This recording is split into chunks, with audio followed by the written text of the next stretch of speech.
Capítulo 4. Ideas religiosas y crisis políticas en el Antiguo Egipto. 25. El milagro inolvidable, la primera vez. El nacimiento de la civilización egipcia sigue hoy causando asombro a los historiadores. Durante los 2 milenios que precedieron a la formación del Reino Unificado, las culturas neolíticas se desarrollaron sin modificaciones profundas. Pero durante el 4.º milenio, los contactos con la civilización sumeria provocan una verdadera mutación. Egipto copia el cilindro sello, el arte de la construcción en ladrillo, la técnica de construir embarcaciones, numerosos motivos artísticos y, sobre todo, la escritura, que aparece bruscamente, sin antecedentes, a comienzos de la primera dinastía, hacia el 3000 a.C. 1. Muy pronto, sin embargo, la civilización egipcia elaboró un estilo característico que se manifiesta en todas sus creaciones. Lo cierto es que la geografía misma impuso una evolución distinta de la que caracterizó a las culturas sumero-acádicas, pues, a diferencia de Mesopotamia, vulnerable a las invasiones por sus 4 costados, Egipto, o más exactamente el Valle del Nilo, se hallaba aislado y defendido por el desierto, el Mar Rojo y el Mediterráneo. Hasta la irrupción de los Hicsos, 1674 a.C., Egipto no conoció el peligro procedente del exterior. Por otra parte, la navegabilidad del Nilo permitió al soberano gobernar el país a través de una administración cada vez más centralizada. Pero Egipto no conoció las grandes ciudades al estilo de las de Mesopotamia. Podría decirse que el país estaba poblado por una masa rural regida por los representantes de un dios encarnado, el faraón.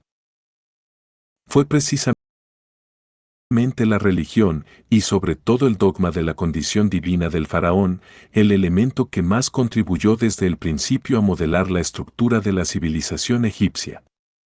Según la tradición, el país se unificó y se configuró como un estado gracias a la acción de su primer soberano, conocido bajo el nombre de Menes. Oriundo del sur, Menes construyó la nueva capital del estado unificado en Menfis, cerca de la actual ciudad de El Cairo. Allí se celebró por vez primera la ceremonia de la coronación. Luego, durante más de 3000 años, los faraones serían coronados en Menfis, con toda probabilidad.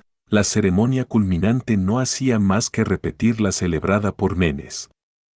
No se trataba de conmemorar las acciones de Menes, sino de renovar la fuente creadora brotada en el acontecimiento original. 2. La fundación del Estado unificado fue el equivalente de una cosmogonía.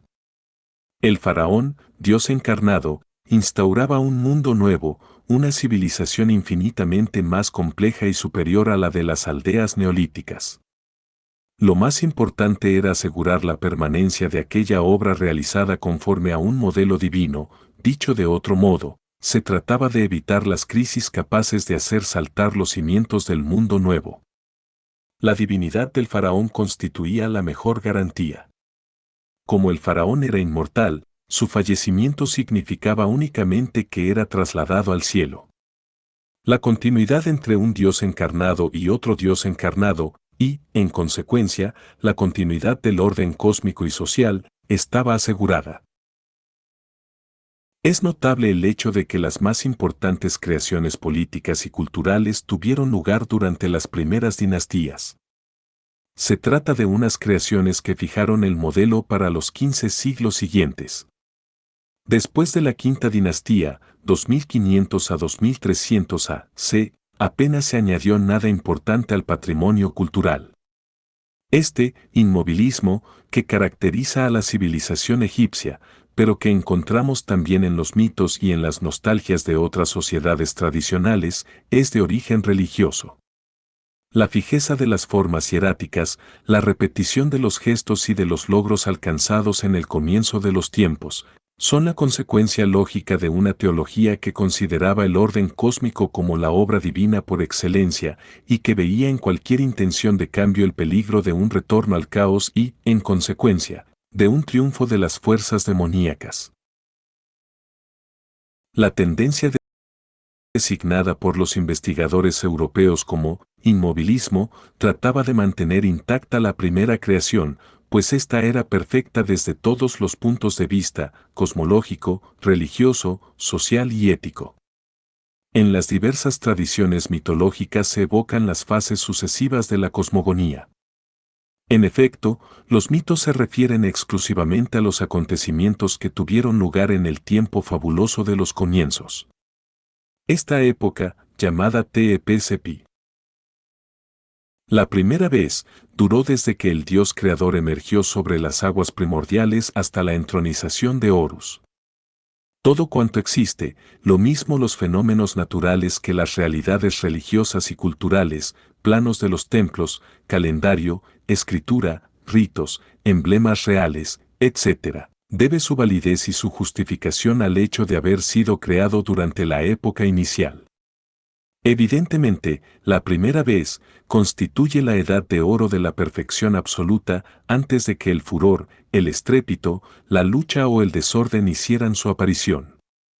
Ni la muerte ni la enfermedad existían durante aquella era maravillosa llamada el tiempo de Ra, o de Osiris, o de Horus. 3. En un determinado momento, una vez que apareció el mal, se manifestó también el desorden, y con ello finalizó la Edad de Oro. Pero la época fabulosa de la primera vez no quedó relegada entre las reliquias de un pasado definitivamente caducado. Al contrario, aquella edad constituye la suma de los modelos que han de ser imitados, y por ello es una época que se reactualiza constantemente. En una palabra, se podría decir que los ritos, con los que se prosigue el exterminio de las fuerzas demoníacas, tienen por objeto restaurar la perfección inicial. 26. Teogonías y cosmogonías.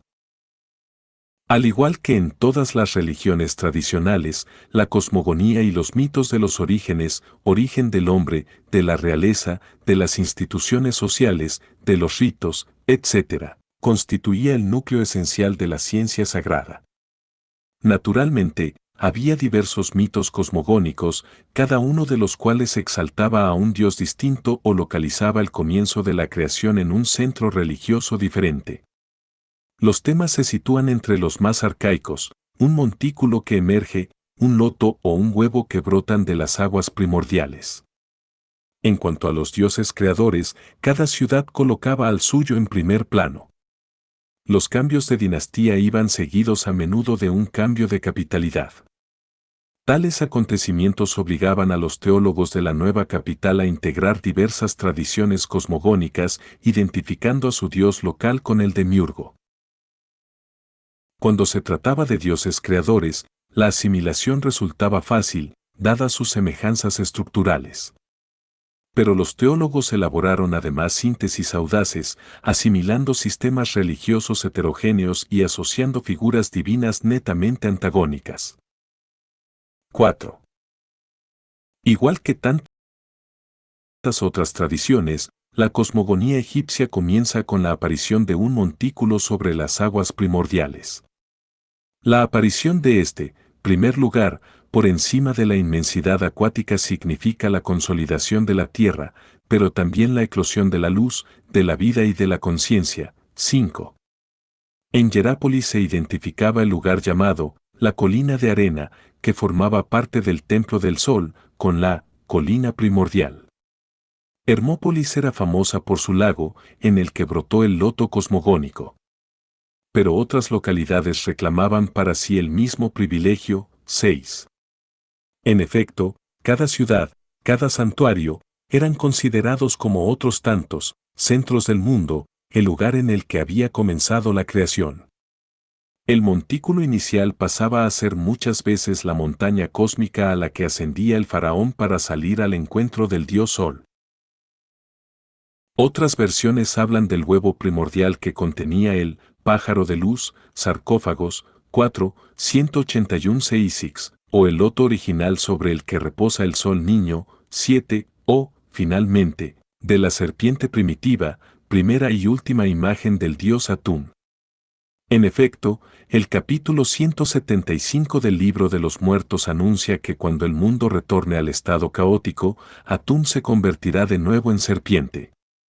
En Atum podemos reconocer el Dios supremo y oculto, mientras que Ra, el Sol, es por excelencia el Dios manifiesto, véase párrafo 32.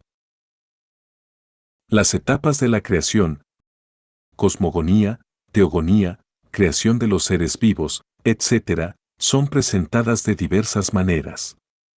Según la teología solar de Heliópolis, ciudad situada en la punta del delta, el dios Ra-Atum Kepri, 8, creó una primera pareja divina, Su, la atmósfera, y Tefnut, progenitores del dios Heb, la tierra, y de la diosa Nat, el cielo.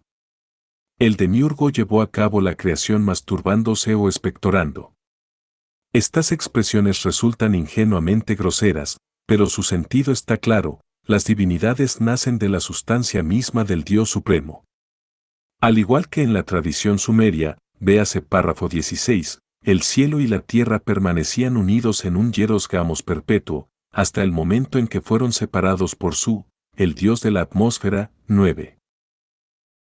De su unión vinieron al mundo Osiris e Isis, Ses y Neftis, protagonistas de un drama patético que retendrá nuestra atención más adelante. En Hermópolis, ciudad del Egipto Medio, los teólogos elaboraron una doctrina muy complicada en torno a la Octoada, el grupo de 8 dioses, a los cuales se uniría luego Ta. En el lago primordial de Hermópolis surgió un loto, del que brotó el niño sacrosanto, el heredero perfecto engendrado por la Octoada, simiente divina de los primerísimos dioses anteriores, el que juntó los gérmenes de los dioses y de los hombres. 10.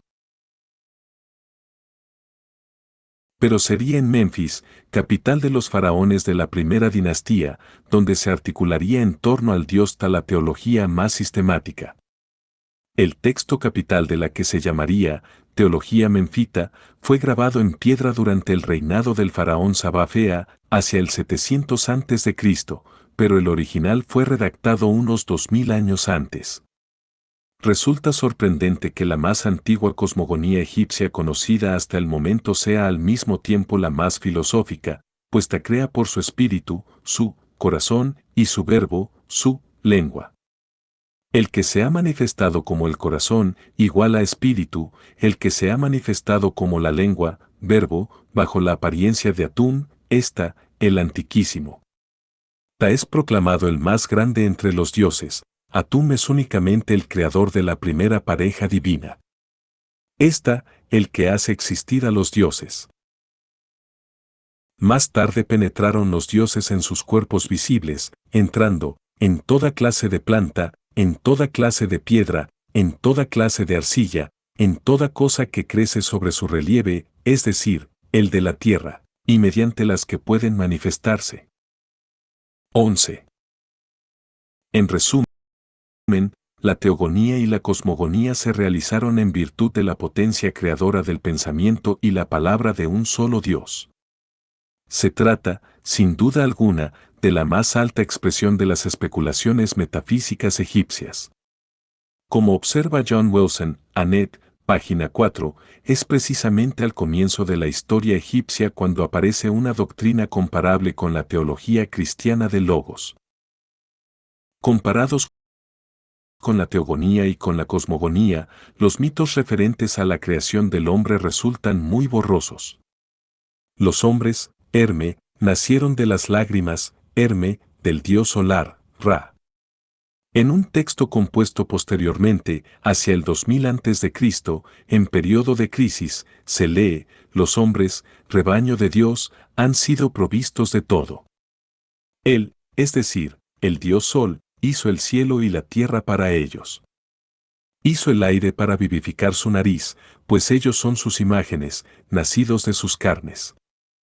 Él brilla en el cielo, hace para ellos la vegetación y los animales, las aves y los peces, para nutrirlos. 12. Sin embargo, cuando Ra descubre que los hombres se han conjurado contra él, decide destruirlos. Hathor se encargará de la matanza. Pero como la diosa amenaza con destruir totalmente la raza humana, Ra acude a un subterfugio y logra embriagarla. 13. La revuelta de los hombres y sus consecuencias tuvieron lugar durante la época mítica. Evidentemente, aquellos hombres eran los primeros habitantes de Egipto, puesto que Egipto fue el primero de los países en ser formado, lo que le convertía en centro del mundo. 14.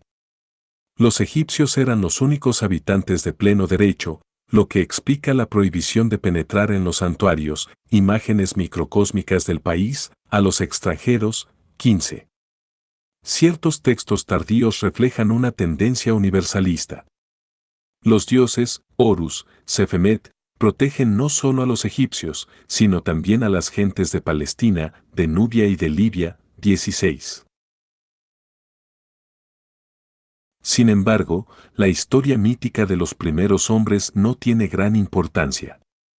En la época prodigiosa de la primera vez, los dos momentos decisivos fueron la cosmogonía y el advenimiento del faraón. 27. Responsabilidades de un Dios encarnado. Como observó Henry Frankfurt, 17, la cosmogonía es el acontecimiento más importante porque representa el único cambio real, la aparición del mundo. A partir de entonces, solo los cambios implicados en los ritmos de la vida cósmica poseen una significación.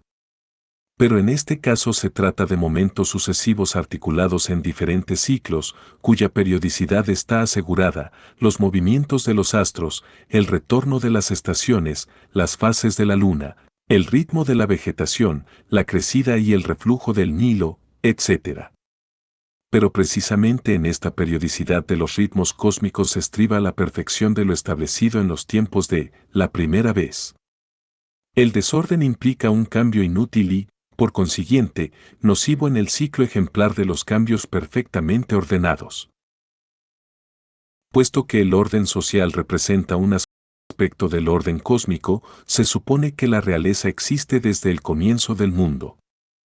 El Creador fue también el primer rey, 18, que luego transmitió esta función a su hijo y sucesor, el primer faraón. Esta delegación consagró la realeza como institución divina. En efecto, los gestos del faraón se describen con los mismos términos que se emplean para describir los gestos del dios Ra o de sus epifanías solares. Por no citar más que dos ejemplos, la creación llevada a cabo por Ra se resume a menudo en una fórmula precisa: él puso orden, Ma'at, en el lugar del caos. En los mismos términos se habla de Tutankamón cuando restauró el orden después de la herejía de Afenatón, véase párrafo 32, o de Pepi II, puso la Ma'at en lugar de la mentira, del desorden. También el verbo kai. Brillar se utiliza indistintamente para describir la aparición del sol en el momento de la creación o al alba de cada día y la aparición del faraón en la ceremonia de la coronación, en las solemnidades o en las reuniones del consejo privado. 19. El faraón encarnaba en su persona la Ma'at, término que suele traducirse por verdad, pero que tiene el significado general de recto orden y, en consecuencia, de derecho, justicia. La Ma'at pertenece a la creación original y es por ello mismo un reflejo de la perfección propia de la Edad de Oro. Por constituir el fundamento mismo del cosmos y de la vida, la Ma'at puede ser conocida personalmente por cada individuo. En textos de origen y época diferentes pueden leerse afirmaciones como estas: incita a tu corazón a conocer la Ma'at, yo hago de manera que puedas conocer la Ma'at en tu corazón. Ojalá hagas tú lo que te conviene. Y también, yo era un hombre que amaba la Ma'at. Y odiaba el pecado. Porque yo sabía que el pecado es abominable para Dios. En efecto, Dios se encarga de premiar el conocimiento necesario. Del príncipe se dice que es el que conoce la verdad. Ma'at, y a quien Dios instruye. El autor de una plegaria a Ra exclama: dame la Ma'at en mi corazón. 20. Como encarnación de la Ma'at, el faraón constituye el modelo ejemplar para todos sus súbditos. En ese sentido se expresa el visir Refemire, Él es un Dios que os hace vivir con sus actos. 21. La obra del faraón asegura la estabilidad del cosmos y del Estado y, como consecuencia, también la continuidad de la vida.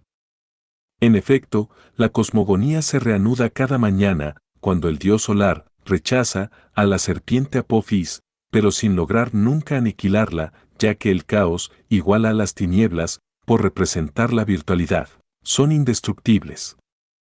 La actividad política del faraón reproduce las hazañas de Ra, también él rechaza a Apophis, es decir, que vela para que el mundo no retorne al caos. Cuando en las fronteras aparezcan los enemigos, serán asimilados a Apophis y el triunfo del faraón reproducirá la victoria de Ra. Esta tendencia a interpretar la vida y la historia en términos de modelos ejemplares y categorías es un rasgo específico de las culturas tradicionales. 22. El faraón era indiscutiblemente el único protagonista de los acontecimientos históricos concretos o irrepetibles, campañas militares en distintos países, victorias sobre diversos pueblos, etc. A pesar de ello, cuando Ramsés III hizo construir su tumba, reprodujo los nombres de las ciudades conquistadas que se hallaban inscritos sobre los muros del templo funerario de Ramsés II. Incluso en la época del Imperio Antiguo, los libios que aparecen como víctimas de las conquistas de Pepi II llevan los mismos nombres individuales que los que figuran en los relieves del templo de Saure 2 siglos antes. 23. Es imposible reconocer los rasgos personales de los faraones tal como aparecen reproducidos en los monumentos o descritos en los textos. Incluso en ciertos detalles característicos, como la iniciativa y el valor de Tutmosis III durante la batalla de Megiddo, ha podido reconocer a Debug los elementos convencionales del retrato del soberano ideal. La misma tendencia hacia el convencionalismo se observa en la representación de los dioses. Con excepción de Isis y Osiris, los restantes dioses, a pesar de sus formas y funciones diferentes, son evocados en los himnos y en las plegarias con términos casi idénticos. 24. En principio, el culto debía ser celebrado por el faraón, pero éste delegaba sus funciones en los sacerdotes de los distintos templos. Directa o indirectamente, los ritos tenían la finalidad de defender, es decir, asegurar la estabilidad de la creación original. Cada año nuevo se reiteraba la cosmogonía, 25, de una manera aún más ejemplar que la victoria diaria de Ra, pues se trataba de un ciclo temporal más largo. La entronización del faraón reproducía los episodios de la gesta de Menes, la unificación de los dos países. En una palabra, se reiteraba ritualmente la fundación del Estado, véase párrafo 25. La ceremonia de la consagración se repetía con ocasión de la fiesta de Sed, que se celebraba a los 30 años de la entronización y tenía por objeto renovar la energía divina del soberano. 26. En cuanto a las festividades periódicas de ciertos dioses, Horus, Min, Anubis, etc., estamos muy mal informados. Los sacerdotes llevaban a hombros la imagen o la barca sagrada en procesión, que estaba compuesta además por músicos, cantores y danzantes, y que se desarrollaba en medio de las aclamaciones de los fieles. La gran fiesta de Min, una de las más populares en todo Egipto, nos es mejor conocida gracias a que fue asociada más tarde al culto real. Originalmente era la fiesta de la siega, en la procesión participaban el rey, la reina y un toro blanco. El rey cortaba un manojo de espigas y lo ofrecía al toro, pero los ritos que seguían nos resultan muy oscuros. 27. El faraón presidía las ceremonias de fundación e inauguración de los templos. Desgraciadamente, solo conocemos algunos gestos simbólicos. En la zanja abierta en el emplazamiento del futuro templo colocaba el rey los depósitos de fundación, un ladrillo moldeado por el soberano, unos lingotes de oro, etc. En la inauguración consagraba el monumento alzando el brazo derecho, etc. El culto divino de cada día iba dirigido a la estatua del dios, que se guardaba en la naos. Una vez concluida la purificación ritual, el oficiante se acercaba a la naos, rompía el sello de arcilla y abría la puerta. Se postraba delante de la estatua y declaraba que penetraba en el cielo, la naos, para contemplar al dios. Luego la estatua era purificada con atrón para abrir la boca del dios. Finalmente, el oficiante cerraba la puerta, sellaba el cerrojo y se retiraba caminando de espaldas. 28. Los datos relativos al culto funerario son sensiblemente más abundantes.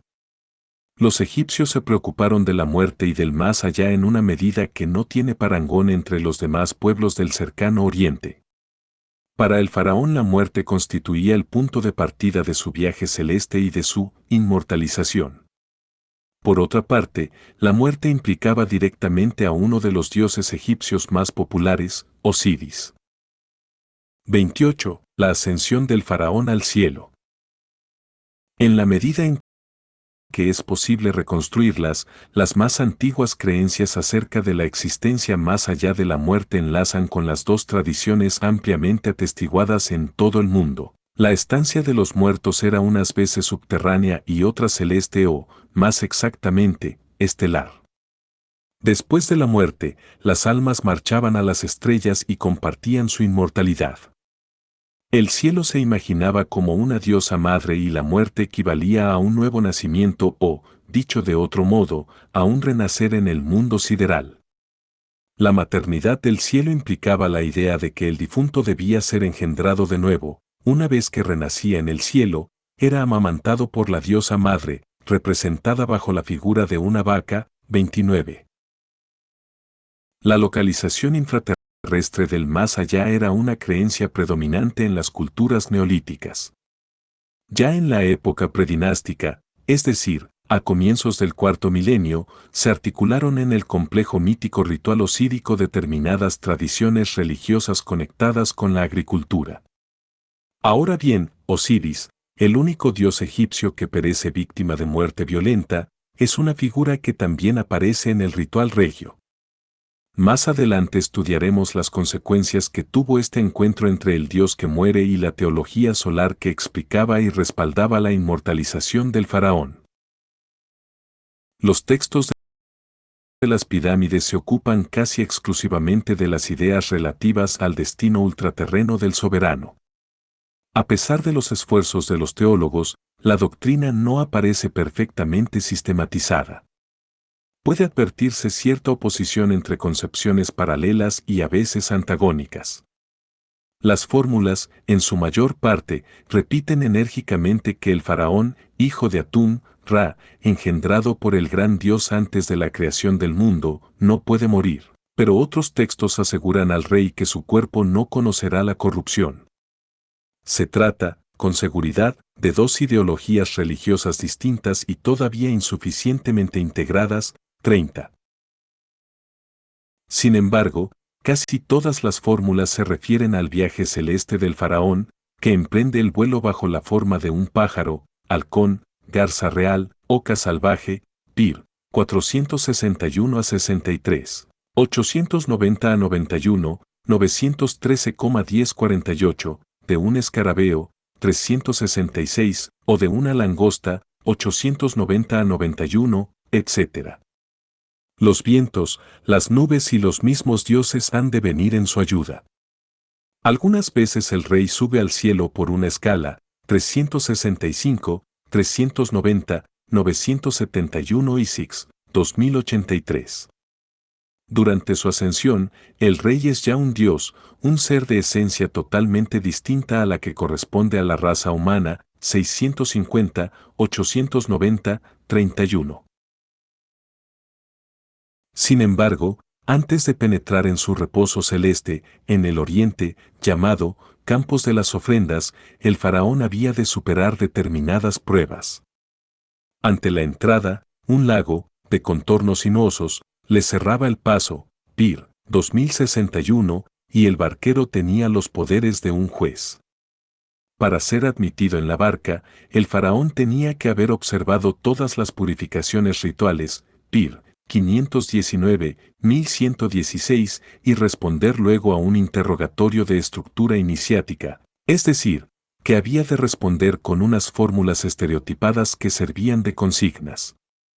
El rey ha de recurrir a menudo a un alegato de defensa, 1188 a 1889, o a la magia, 492 y 6, e incluso a las amenazas. Implora a los dioses, sobre todo a Ra, Tot y Horus, o pide a los dos sicómoros entre los que se eleva el sol cada día que lo lleven a los campos de los cañaverales, 32. Cuando llega al cielo, el rey es recibido triunfalmente por el dios Sol y se despachan a las 4 direcciones del mundo mensajeros que anuncien su victoria sobre la muerte. El rey prolonga en el cielo su existencia terrena, sentado sobre el trono recibe los homenajes de sus súbditos y sigue sentenciando pleitos y dando órdenes, 33. Pues si bien es el único que goza de la inmortalidad solar, el faraón se encuentra rodeado de cierto número de sus súbditos, en primer lugar los miembros de su familia y los altos dignatarios, 34. Estos se identifican con las estrellas, que reciben el nombre de los glorificados. Segan Dandier, página 80, los pasajes de los textos de las pirámides en los que se habla de las estrellas están cargados de una poesía y una calidad excepcionales. En ellos se refleja la imaginación sencilla y espontánea de un pueblo primitivo que se mueve con facilidad en el ámbito del misterio. Como ya hemos dicho, la doctrina soteriológica de los textos de las pirámides no siempre resulta coherente. Al identificarlo con Ra, la teología solar insistía en la condición privilegiada del soberano, que no caía bajo la jurisdicción de Osiris, rey de los muertos. Tú abres tu lugar en el cielo entre las estrellas celestes, porque tú eres una estrella. Miras con desdén a Osiris, das órdenes a los difuntos, te mantienes alejado de ellos, no eres uno de los suyos. Pir, 251. Ra-Atum no te entrega a Osiris, que no juzga tu corazón ni tiene poder alguno sobre tu corazón. Osiris, no te apoderarás de él, tu hijo, Horus, no se apoderará de él, Pir. 145 a 146. Otros textos resultan incluso agresivos, recuerdan que Osiris es un dios muerto, pues fue asesinado y arrojado al agua. Pero otros pasajes aluden a la identificación entre el faraón y Osiris. Hay fórmulas como la siguiente: al igual que Osiris vive, este rey Unas vive, y lo mismo que Osiris ya no muere, tampoco el rey Unas muere. Pir, 167 y 6. 29. Osiris, el dios asesinado. Para valorar el alcance de tales fórmulas es preciso que presentemos brevemente los mitos y la función religiosa de Osiris. Recordemos ante todo que la versión más completa del mito osírico es la transmitida por Plutarco, siglo II después de Cristo, en su tratado de Iside et Osiride. Como ya hemos advertido a propósito de las cosmogonías, véase párrafo 26, los textos egipcios se refieren únicamente a episodios aislados. A pesar de ciertas incoherencias y hasta contradicciones, explicables por las tensiones y sincretismos que precedieron a la victoria final de Osiris, su mito central puede ser reconstruido con cierta facilidad. Según todas las tradiciones, Osiris fue un rey legendario, célebre por la energía y la justicia con que gobernaba Egipto. Ses, su hermano, le tendió una trampa y logró asesinarlo. Su esposa Isis, gran maga, consiguió ser fecundada por Osiris muerto. Después de sepultar su cuerpo, Isis se refugió en el delta, allí, oculta entre los macizos de papiro, dio a luz un hijo, Horus. Cuando éste creció, hizo reconocer sus derechos ante los dioses de la Eneada y se lanzó al ataque contra su tío. Al principio, Ses consigue arrancarle un ojo, Pir, 1463, pero prosigue la lucha y Horus triunfa al final. Recupera su ojo y lo ofrece a Osiris. De este modo recobra la vida Osiris, véase Pir, 609 y 6, etc. Los dioses condenan a Ses a transportar a su propia víctima, 35, Por ejemplo, Sés es transformado en barca para que lleve a Osiris por el Nilo. Pero, al igual que Apophis, Sés no puede ser totalmente aniquilado, porque encarna un poder irreductible. Después de la victoria, Horus desciende al país de los muertos y anuncia la buena noticia: reconocido sucesor legítimo de su padre, es coronado rey. De este modo, despierta a Osiris, según los textos, pone su alma en movimiento. Este último acto del drama pone especialmente de relieve la modalidad específica del ser de Osiris. Horus lo encuentra sumido en un estado de estupor inconsciente y logra reanimarlo.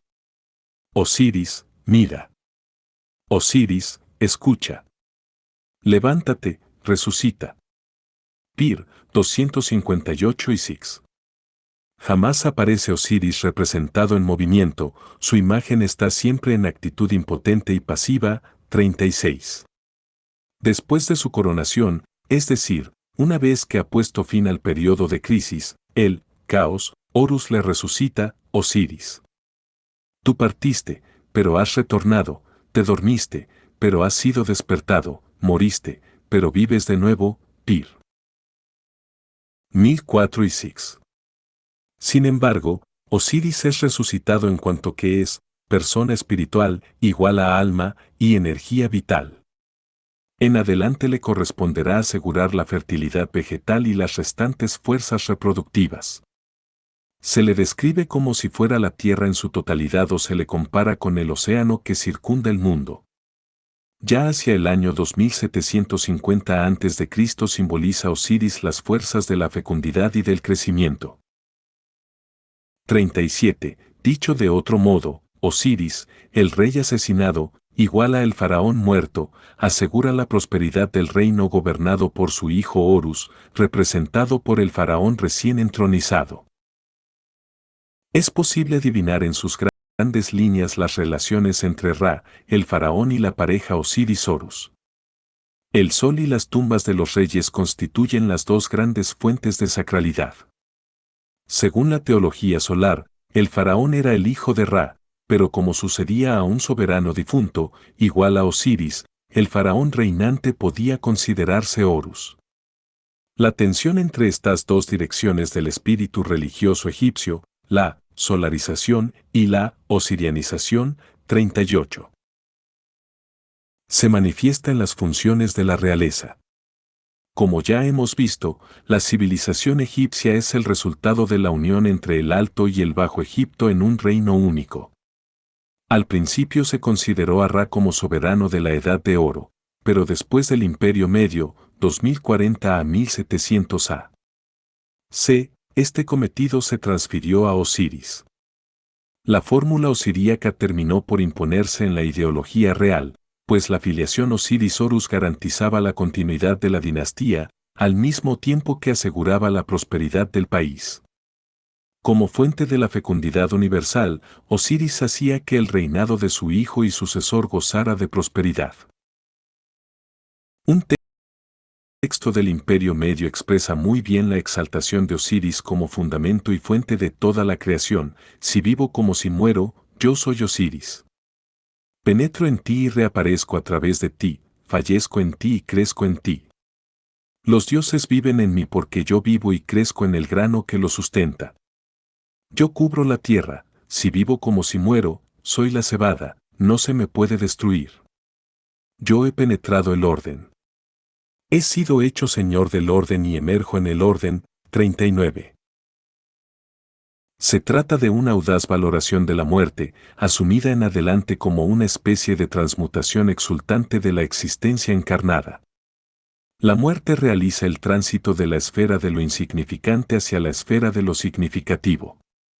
La tumba es el lugar donde se realiza la transfiguración, Sak, del hombre, pues el muerto se convierte en un Ak, un espíritu transfigurado, 40.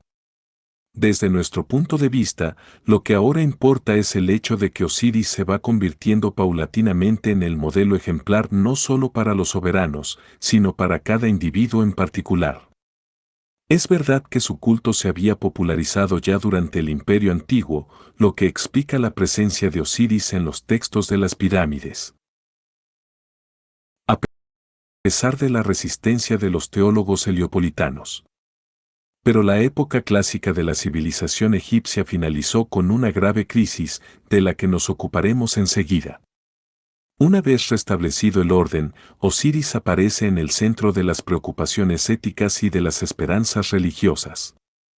Aquí se inicia un proceso que ha sido descrito como la democratización de Osiris.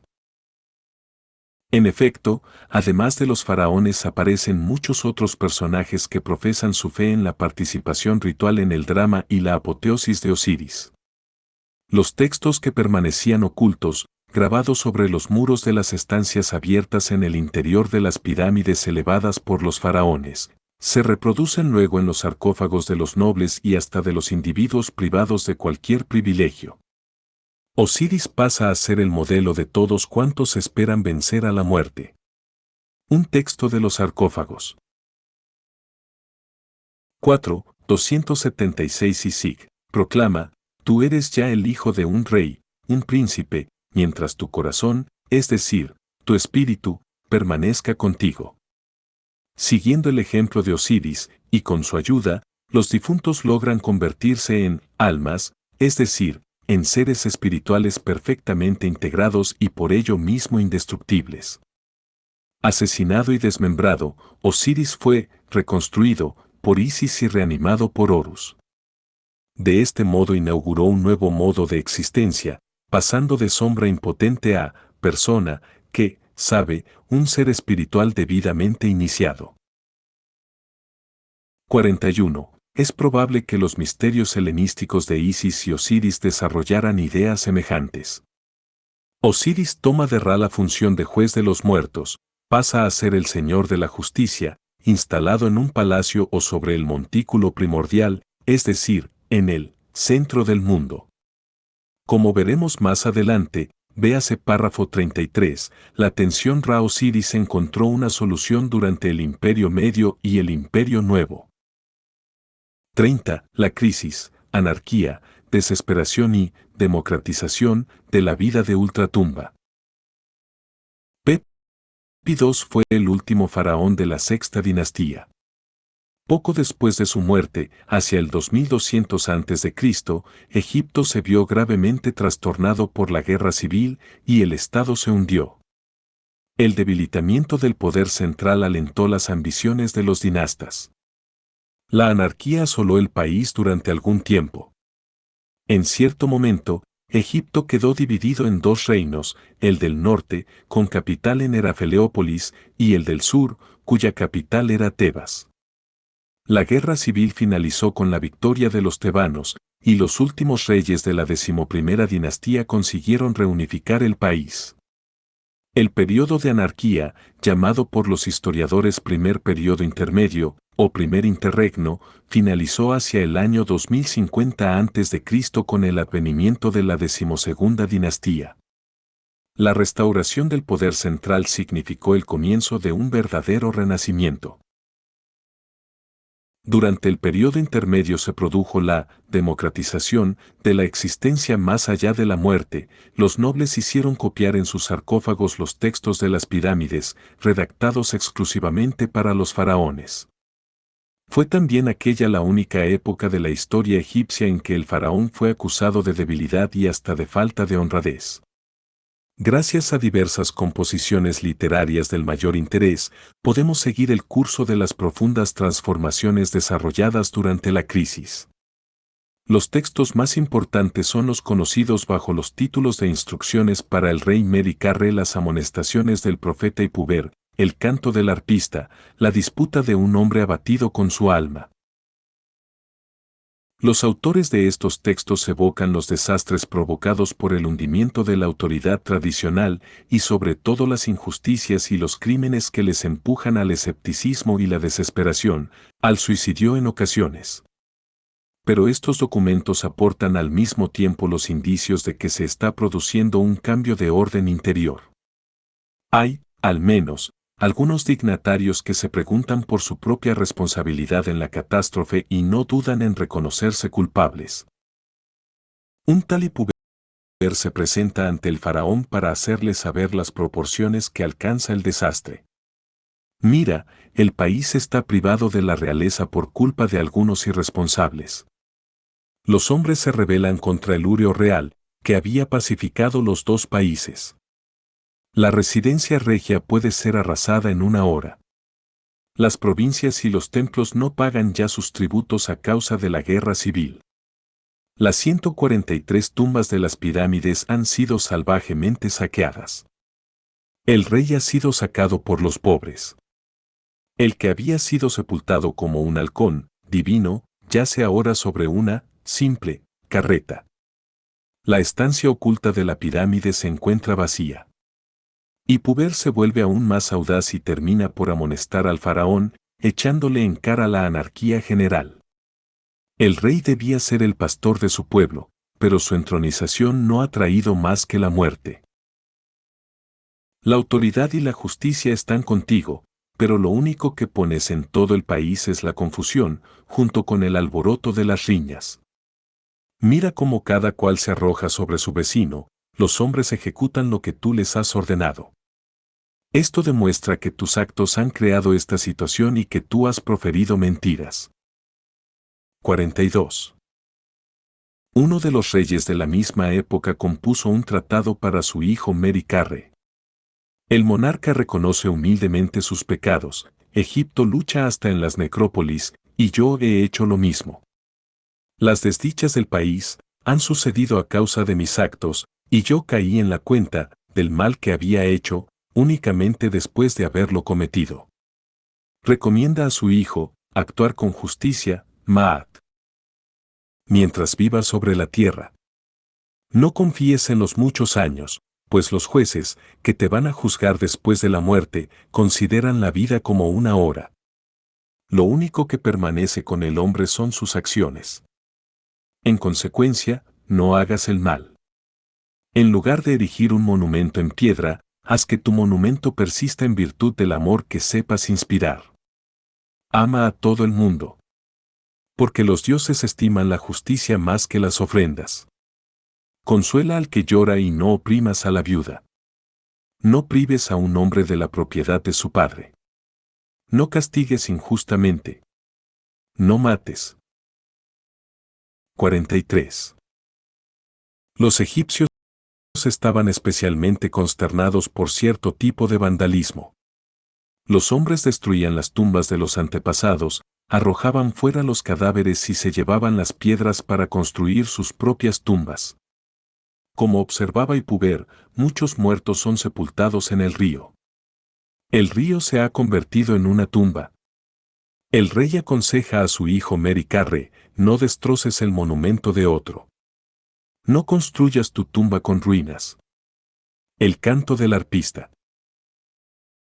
Evoca el saqueo y la destrucción de las tumbas, pero por motivos completamente distintos, los dioses que vivieron en otros tiempos, es decir, los reyes, y reposan en sus pirámides, y también los muertos beatificados, es decir, los nobles, enterrados en sus pirámides. Sus moradas ya no existen. Mira lo que se ha hecho de ellas. Los muros han sido rotos, y sus mansiones desaparecieron, como si nunca hubieran existido. Para el autor del poema, sin embargo, estos sucesos no vienen sino a confirmar el misterio impenetrable de la muerte. Nadie retorna de allá para describirnos su estado o manifestarnos sus necesidades, para aquietar nuestro corazón hasta el momento en que nosotros también emprendamos el camino hacia el lugar para el que ellos partieron. En consecuencia, concluye el arpista, cumple tu deseo mientras vivas. No consientas que languidezca tu corazón. 44. La ruina de todas las instituciones tradicionales trae a la vez consigo el agnosticismo y el pesimismo junto con una exaltación del placer que no logra ocultar la profunda desesperación. El colapso de la realeza divina lleva fatalmente consigo la infravaloración religiosa de la muerte. Si el faraón ya no se comporta como un dios encarnado, todos los demás valores sufrirán la misma crisis y en primer lugar el significado de la vida. Con mayor motivo se pone en tela de juicio la realidad de la existencia más allá de la tumba. El canto del arpista nos recuerda otras crisis de desesperación en Israel, en Grecia, en la India antigua, provocadas por la disolución de los valores tradicionales. Pero el texto más impresionante es la disputa sobre el suicidio, un diálogo entre un hombre, abrumado por la desesperación, y su alma, va. El hombre se esfuerza por convencer a su alma de la conveniencia de suicidarse. ¿A quién hablaré hoy? Los hermanos son malvados, los compañeros de ayer no te quieren. Los corazones son rapaces, y cada cual arrebata los bienes de su vecino. Ya no hay hombres justos. El país está abandonado a los que maquinan la maldad. El pecado que merodea por la tierra no tiene fin. Sobre el telón de fondo de tales plagas, la muerte se presenta como algo deseable, pues colmaría al hombre de dichas olvidadas o pocas veces conocidas. La muerte se me presenta hoy como la curación a un enfermo, como perfume de mirra, como aroma de flores de loto, como el olor de los campos después de la lluvia, como el deseo ardiente que siente el hombre de regresar a su casa después de largos años de cautiverio. Su alma, le recuerda en primer lugar que el suicidio le impedirá disfrutar de la sepultura y los servicios funerarios. Luego se esfuerza por persuadirle de que trate de olvidar sus penas y busque los placeres sensuales. Finalmente, el alma le asegura que permanecerá siempre a su lado, aun en el caso de que se decida a darse muerte. 45. Las composiciones literarias del periodo intermedio serían muy estimadas y se copiarían una y otra vez mucho tiempo después de la restauración de la unidad política bajo los faraones del Imperio Medio, 2040 a 1730 a.C. Estos textos son algo más que testimonios de primer orden de la gran crisis, pues vienen además a ilustrar una tendencia del espíritu religioso egipcio que desde entonces no dejó de acentuarse. Se trata de una corriente de pensamiento difícil de describir brevemente, pero cuya característica principal radica en la importancia que se atribuye a la persona humana como réplica virtual del modelo ejemplar, la persona del faraón. 31. Teología y política de la solarización. El Imperio Medio estuvo gobernado por una serie de excelentes soberanos, pertenecientes casi todos ellos a la 12ª dinastía. Bajo su mandato conoció Egipto una época de expansión económica y de gran prestigio internacional. 46. Los nombres elegidos por los faraones al tiempo de su coronación traslucen la decisión de comportarse con justicia, Ma'at, para con los hombres y los dioses. 47. Durante la 12ª dinastía accedió al rango supremo, bajo el título de Amón-Ra, uno de los 8 dioses adorados en Hermópolis. Ra, el fundador de la dinastía, se llamó Amenemat, Amón va a la cabeza. El dios, oculto, véase párrafo 26, fue identificado con el sol, dios, manifiesto, por excelencia. En virtud de la solarización, se convertiría Amón en dios universal del imperio nuevo. Paradójicamente, este imperio, el único que realmente merece este nombre, fue la consecuencia, tardía pero inevitable, de una segunda crisis, desencadenada después de la 12ª dinastía. Un gran número de soberanos se sucedió rápidamente hasta la invasión de los Hicsos, en el 1674 a.C. Se desconocen las causas de la desintegración del Estado, que se produjo 2 generaciones antes del ataque de los Hicsos. De todas formas, los egipcios no hubieran podido resistir mucho tiempo el asalto de estos temibles guerreros que manejaban el caballo, el carro, la armadura y el arco compuesto. La historia de los Hicsos es conocida de manera muy deficiente. 48. Sin embargo, puede afirmarse con seguridad que su avance hacia Egipto fue consecuencia de las migraciones que conmocionaron todo el cercano Oriente en el siglo XVII a.C. Después de su victoria, los conquistadores se instalaron en el delta. Desde su capital, Avaris, gobernaron a través de sus vasallos la mayor parte del Bajo Egipto. Pero cometieron el error de permitir que, a cambio de un tributo, una sucesión de faraones siguiera reinando en el Alto Egipto. Los hicsos importaron algunos dioses sirios, Baal y Tesub en primer lugar, al segundo lo identificaron con Ses. La promoción del matador de Osiris al rango supremo debió de constituir una grave humillación. Pero hemos de precisar que el culto a Ses se practicaba en el delta ya en tiempos de la cuarta dinastía. Para los egipcios, la invasión de los hicsos representaba una catástrofe difícil de comprender. Su confianza en que, por decisión de los dioses, ocupaban una posición privilegiada quedó gravemente afectada. Por otra parte, mientras que el delta era colonizado por unos asiáticos, los conquistadores, atrincherados en sus campamentos fortificados, ignoraban con desprecio la civilización egipcia. Pero los egipcios supieron asimilar la lección. Progresivamente fueron aprendiendo a manejar las armas de los invasores. Un siglo después del desastre, hacia el año 1600 a.C., Tebas, donde reinaba un faraón de la 17ª dinastía, desencadenó la Guerra de Liberación.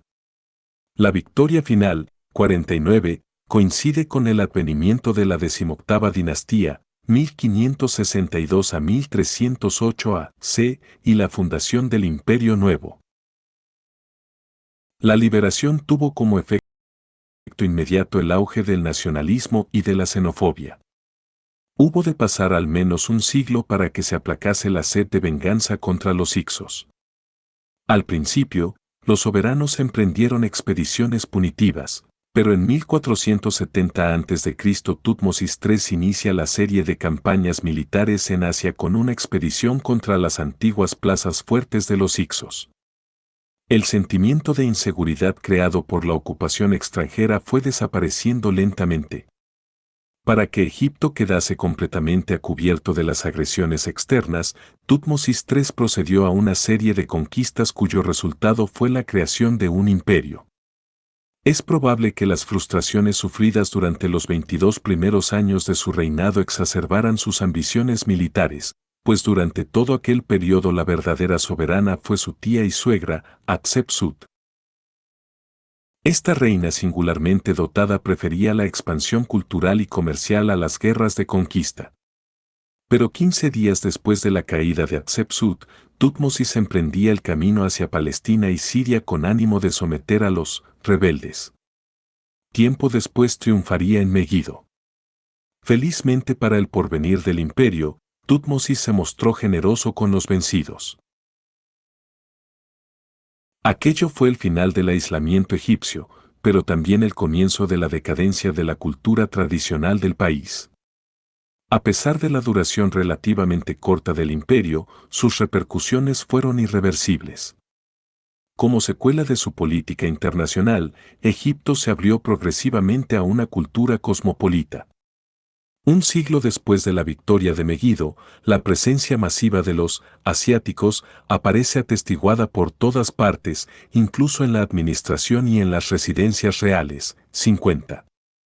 Muchas divinidades extranjeras no solo eran toleradas, sino que se asimilaban a las divinidades nacionales. Y lo que es más, los dioses egipcios empezaron a ser adorados en los países extranjeros, de forma que Amón-Ra se convirtió en un dios universal. La solarización de Amón facilitó a la vez el sincretismo religioso y la restauración del dios solar en el rango supremo, pues el sol era el único dios universalmente accesible. 51.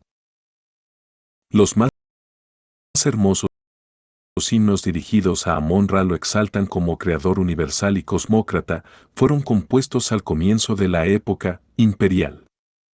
Por otra parte, la adoración del dios solar como dios supremo por excelencia abría el camino a cierta unidad religiosa. La supremacía de un mismo principio divino se imponía progresivamente desde el valle del Nilo hasta Siria y Anatolia. Por lo que respecta a Egipto, esta teología solar de tendencia universalista se encontraba fatalmente implicada en las tensiones de orden político. Durante la 18ª dinastía, los templos de Amón-Ra fueron considerablemente ampliados, y sus rentas se multiplicaron por 10.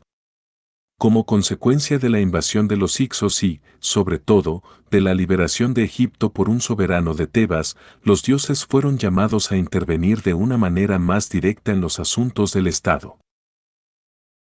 Esto quiere decir que los dioses, y en primer lugar Amón-Ra, comunicaban sus consejos a través del cuerpo sacerdotal. El sumo sacerdote de Amón adquirió una considerable autoridad y se situaba inmediatamente después del faraón. Egipto iba camino de convertirse en una teocracia, lo que, por otra parte, no contribuía a aminorar la lucha por el poder entre el sumo sacerdote y el faraón. Esta excesiva politización de la jerarquía sacerdotal hizo que aumentara la tensión entre las distintas corrientes teológicas que llegaron a ocupar posiciones irreductiblemente antagónicas. 32. Akenatón o la reforma frustrada. Los acontecimientos que han recibido el nombre de Revolución de Amarna, 1375 a 1350 AC, es decir, la promoción de Atón, el disco solar, al rango de única divinidad suprema, se explican en parte por la decisión del faraón Amenhotep IV, que trataba de liberarse así de la tutela del sumo sacerdote. En efecto, poco tiempo después de ser elevado al trono, el joven soberano quitó al sumo sacerdote la administración de los bienes de Amón, con lo que le retiraba al mismo tiempo la base de sus poderes. A continuación, el faraón cambió de nombre, Amón está satisfecho, por el de Akenatón, el servidor de Atón, abandonó la antigua capital, Tebas, la ciudad de Amón, y se hizo construir otra, situada 500 kilómetros más al norte, a la que puso por nombre Afetatón, actualmente Tel el Amarna, donde elevó sus palacios y los templos de Atón. A diferencia de los santuarios de Amón, los de Atón no estaban cubiertos, se podía adorar al sol en todo su esplendor. No fue esta la única innovación de Akenatón. En el terreno de las artes figurativas fomentó el estilo que más adelante sería calificado de naturalismo de Amarna. Por primera vez fue introducido el lenguaje popular en las inscripciones reales y en los decretos oficiales. Por otra parte, el faraón renunció a los convencionalismos rígidos impuestos por la etiqueta, dejando que sus relaciones con los miembros de la familia real y sus íntimos se rigieran por la mayor espontaneidad. Todas estas innovaciones se justifican por el valor religioso que Akenatón otorgaba a la verdad, Ma'at, y, por consiguiente, a todo lo que era natural y estaba en consonancia con los ritmos de la vida. Porque este faraón desmedrado y casi deforme, que habría de morir joven, había descubierto el valor religioso de la alegría de vivir, el gozo inagotable de disfrutar de la creación multiforme de Atón y, sobre todo, de la luz divina. Para imponer su reforma, Akenatón rebajó a Amón y a todos los restantes dioses, 52, en favor de Atón, Dios supremo, identificado con el disco solar, fuente universal de la vida, cuya imagen era el sol con sus rayos terminados en manos que alargan a sus fieles el símbolo de la vida, el Ankh. Las ideas esenciales de la teología de Akenatón se encuentran en los dos himnos dirigidos a Atón, los únicos que se han conservado. Se trata, sin duda alguna, de una de las más nobles expresiones de la religiosidad egipcia. El sol es el origen de la vida, sus rayos abrazan a todos los países. Aunque tú estés muy lejos, tus rayos se posan sobre la tierra, aunque te alces sobre los rostros de los hombres, tus huellas son invisibles. 53. Atón es el creador del germen en la mujer, y él anima el embrión y vela en el parto y durante la crianza del niño, del mismo modo que da el aliento al pajarillo y luego lo protege. ¡Qué variadas son tus obras! Ocultas están a la mirada de los hombres, oh Dios único, aparte del cual ninguno otro existe. 54. Atón creó todos los países, los hombres y las mujeres, y puso a cada uno de ellos en el lugar que le es propio, previendo todo lo necesario para su vida. El mundo por ti subsiste. Cada uno de ellos tiene su alimento. Se ha comparado, y no sin razón, este himno con el Salmo 104. Incluso se ha hablado del carácter, monoteísta, de la reforma de Akenatón. La originalidad y la importancia de este primer individuo de la historia, como lo caracteriza Brest, son aún motivo de controversia. De lo que no cabe duda es de su fervor religioso. La plegaria hallada en su sarcófago contenía estas líneas: voy a respirar el dulce aliento de tu boca. Voy a contemplar cada día tu hermosura. Dame tus manos, cargadas de tu espíritu, para que yo te reciba y viva por él. Pronuncia mi nombre por toda la eternidad, nunca faltará a tu llamada. Después de 33 siglos, esta plegaria conserva aún su fuerza conmovedora.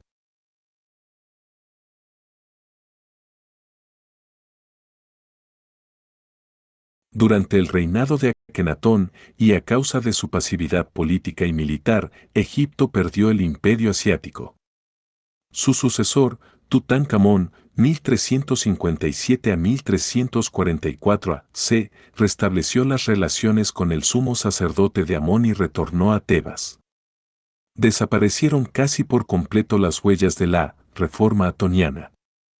Poco después murió el último faraón de la larga y gloriosa 18 dinastía. Según la opinión común de los especialistas, la extinción de la 18ª dinastía marca el fin de la creatividad del genio egipcio. Por lo que se refiere a las creaciones religiosas, cabe preguntar si su falta de relevancia hasta la fundación de los misterios de Isis y Osiris no se debe a la brillantez y eficacia de las síntesis elaboradas durante el Imperio Nuevo, 55. Porque, en cierto sentido, tales síntesis representan el punto culminante del pensamiento religioso egipcio, constituyen un sistema perfectamente articulado que solo invita a innovaciones estilísticas.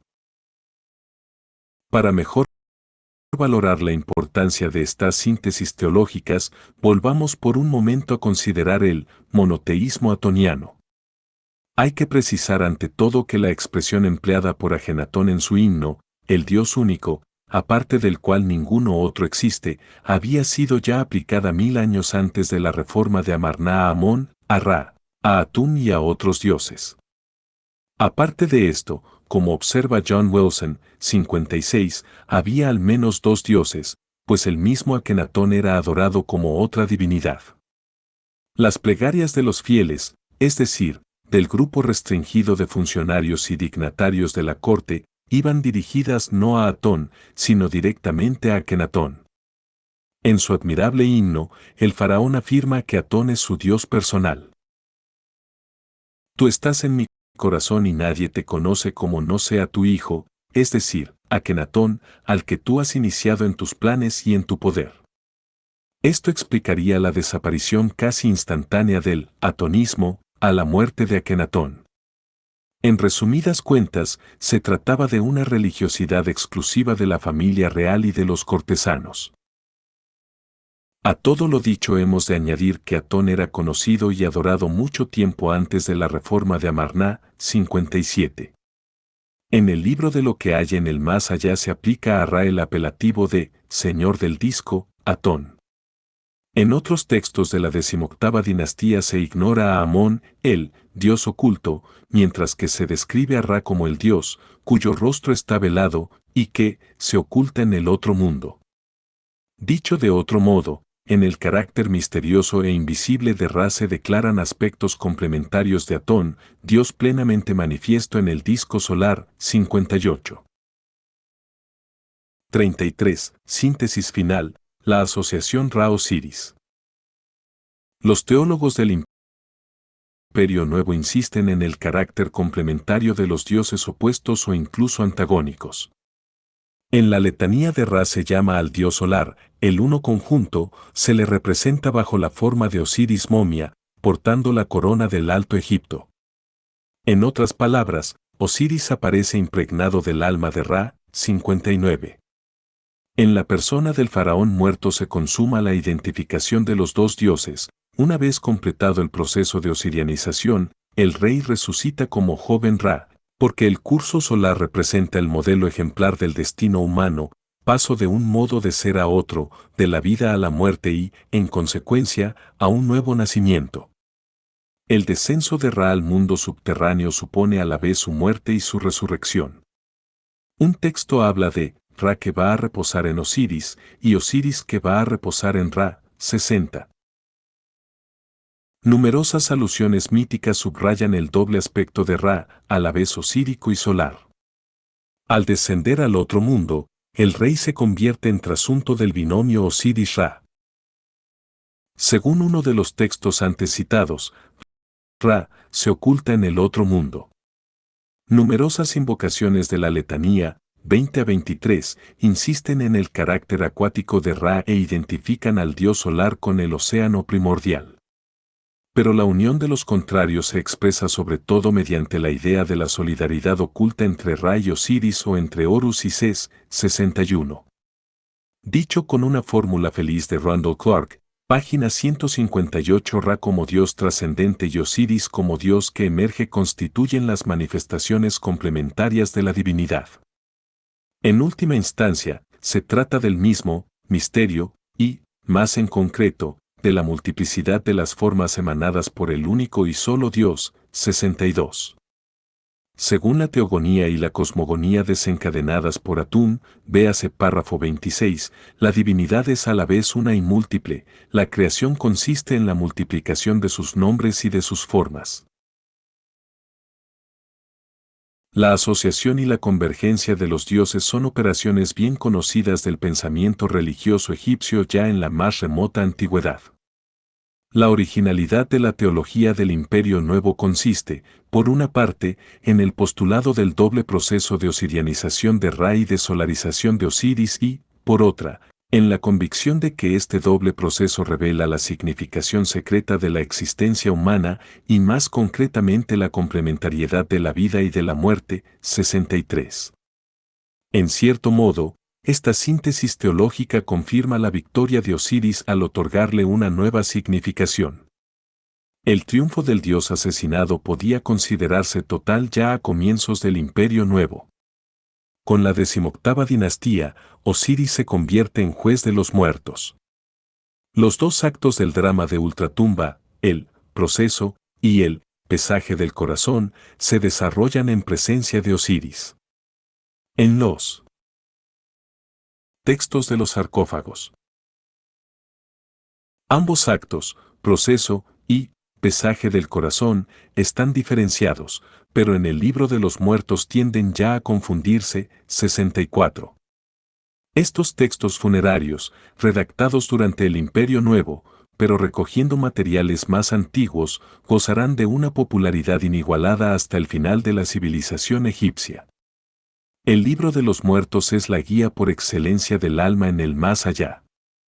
El objeto de las plegarias y fórmulas mágicas que contiene es facilitar el viaje del alma y, especialmente, asegurarle el éxito en las pruebas del proceso y del pesaje del corazón.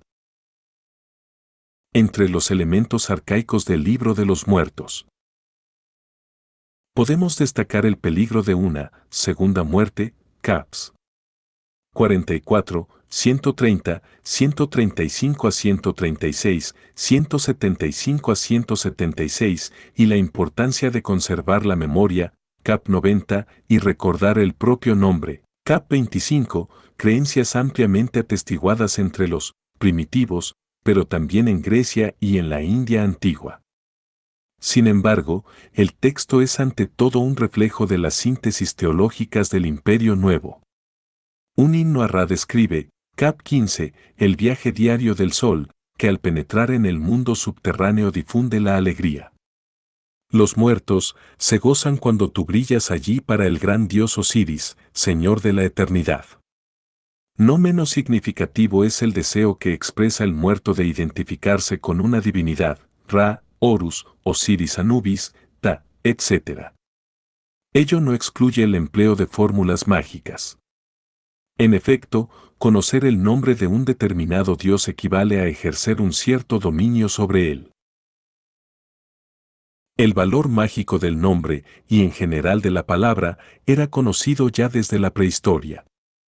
Para los egipcios, la magia era un arma creada por los dioses para defensa del hombre. En tiempos del Imperio Nuevo, la magia está personificada por un dios que acompaña a Ra en su barca, como atributo del dios solar. 65. En definitiva, el viaje nocturno de Ra por el mundo de Ultratumba, que supone un descenso peligroso, sembrado de diversos obstáculos, constituye el modelo ejemplar del viaje que ha de realizar cada difunto hasta el lugar del juicio. 66. Uno de los capítulos más importantes del Libro de los Muertos, el 125, está consagrado al juicio del alma en la gran sala llamada de las dos Ma'at. 67. El corazón del muerto es colocado en uno de los platillos de la balanza, en el otro hay una pluma o un ojo, símbolo de la Ma'at. Durante la operación, el muerto recita una plegaria, suplicando a su corazón que no testifique en su contra. Luego debe pronunciar una declaración de inocencia, impropiamente llamada confesión negativa. No he cometido iniquidad contra los hombres. No he blasfemado contra Dios. No he expoliado a un pobre. No he matado. No he causado dolor a nadie. No he disminuido las rentas de alimentos de los templos, etc. Soy puro. Soy puro. Soy puro. Soy puro. El muerto se dirige a los 42 dioses que forman el tribunal. Salud a vosotros, dioses presentes. Os conozco y conozco vuestros nombres. No caeré bajo vuestros golpes. No diréis que soy un malvado a este Dios cuyo cortejo formáis. Vosotros diréis que Ma'at está conmigo, en presencia del Señor universal, porque yo he practicado Ma'at en Egipto. Y luego pronuncia su propio elogio, he agradado al Dios con lo que él ama, ver que se practica. He dado pan al hambriento, agua al sediento, vestido al desnudo, una barca al que carecía de ella. Salvadme, pues, y protegedme. No deis ningún informe contrario a mí en presencia del gran Dios. Finalmente se vuelve hacia Osiris, oh Dios que se mantiene elevado sobre su soporte. Protégeme contra estos mensajeros que siembran el descontento y suscitan los enojos. Porque he practicado Ma'at por respeto al Señor de Ma'at. Soy puro.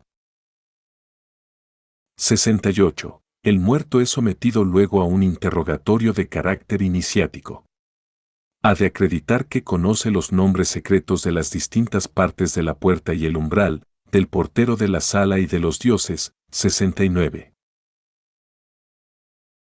Meditando sobre la muerte acertó el genio egipcio a realizar la última síntesis religiosa, la única que mantuvo su supremacía hasta el final de la civilización egipcia. Se trata, sin duda, de una creación susceptible de interpretaciones y de aplicaciones múltiples. El sentido profundo del binomio Ra-Osiris o de la continuidad vida-muerte-transfiguración no era necesariamente accesible a los fieles persuadidos de la infalibilidad de las fórmulas mágicas, pero éstas reflejaban la misma gnosis escatológica. Al desarrollar la vieja concepción de la muerte como transmutación espiritual, los teólogos del Imperio Nuevo identificaron los modelos de este misterio, a la vez en la victoria cotidiana de Ra y en el drama primordial de Osiris. De este modo articularon en un mismo sistema lo que parecía ser eterno e invulnerable por excelencia, el curso del Sol, algo que solo era un episodio trágico, pero fortuito en definitiva, el asesinato de Osiris, y lo que parecía por definición efímero e insignificante, la existencia humana. En la articulación de esta soteriología es esencial el papel de Osiris. Gracias a él, todo mortal podía esperar en adelante su destino regio en el otro mundo. El faraón se convierte definitivamente en el modelo universal. La tensión entre privilegio, sabiduría iniciática y buenas obras se resuelve de una manera que a veces puede resultar decepcionante. Pues si la justicia estaba siempre asegurada, la sabiduría iniciática podía quedar reducida a la posesión de las fórmulas mágicas. Todo dependía de la perspectiva que se adoptara ante la suma escatológica desmañadamente articulada en el Libro de los Muertos y en otros textos similares. Estos textos se prestaban a diversas lecturas, efectuadas a niveles distintos. La lectura mágica era, sin duda, la más fácil, pues no implicaba otra cosa que la fe en la omnipotencia del Verbo. En la medida en que, gracias a la nueva escatología, el destino regio se hizo universalmente accesible, el prestigio de la magia no cesó de aumentar. El crepúsculo de la civilización egipcia aparecerá dominado por las creencias y las prácticas mágicas. 70. Conviene, sin embargo, tener en cuenta que, según la teología menfita, véase párrafo 26, Ta había creado los dioses y el mundo por el poder del Verbo. Capítulo 5. Megalitos, templos, centros cultuales, Occidente, Mediterráneo, Valle del Indo. 34. La piedra y la banana. Las construcciones megalíticas de la Europa occidental y septentrional han fascinado a los investigadores desde hace más de un siglo. En efecto, no es posible contemplar una buena fotografía de los alineamientos de Karnak o de los gigantescos trilitos de Stonehenge sin preguntarse por su objeto y su significación.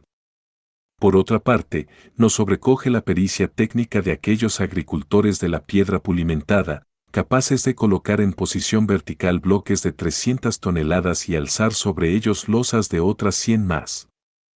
Estos monumentos, por otra parte, no aparecen aislados, sino que forman parte de todo un complejo megalítico que se extiende desde la costa mediterránea de España, prolongándose a través de Portugal, media Francia, las costas occidentales de Inglaterra, Irlanda, Dinamarca y las costas meridionales de Suecia.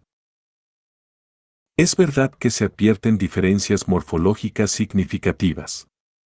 Pero 2 generaciones de prehistoriadores vienen dedicando sus esfuerzos a demostrar la continuidad existente entre todas las culturas megalíticas europeas, continuidad que solo puede explicarse por la difusión del complejo megalítico a partir de un centro situado en Los Millares, en la provincia de Almería. El complejo megalítico comprende 3 tipos de construcciones: a. El menhir, del bajo bretón men igual a piedra, e ir igual a largo, un gran bloque alargado de piedra, a veces de una gran longitud, 1. Hincado verticalmente en el suelo, b. El cromlech,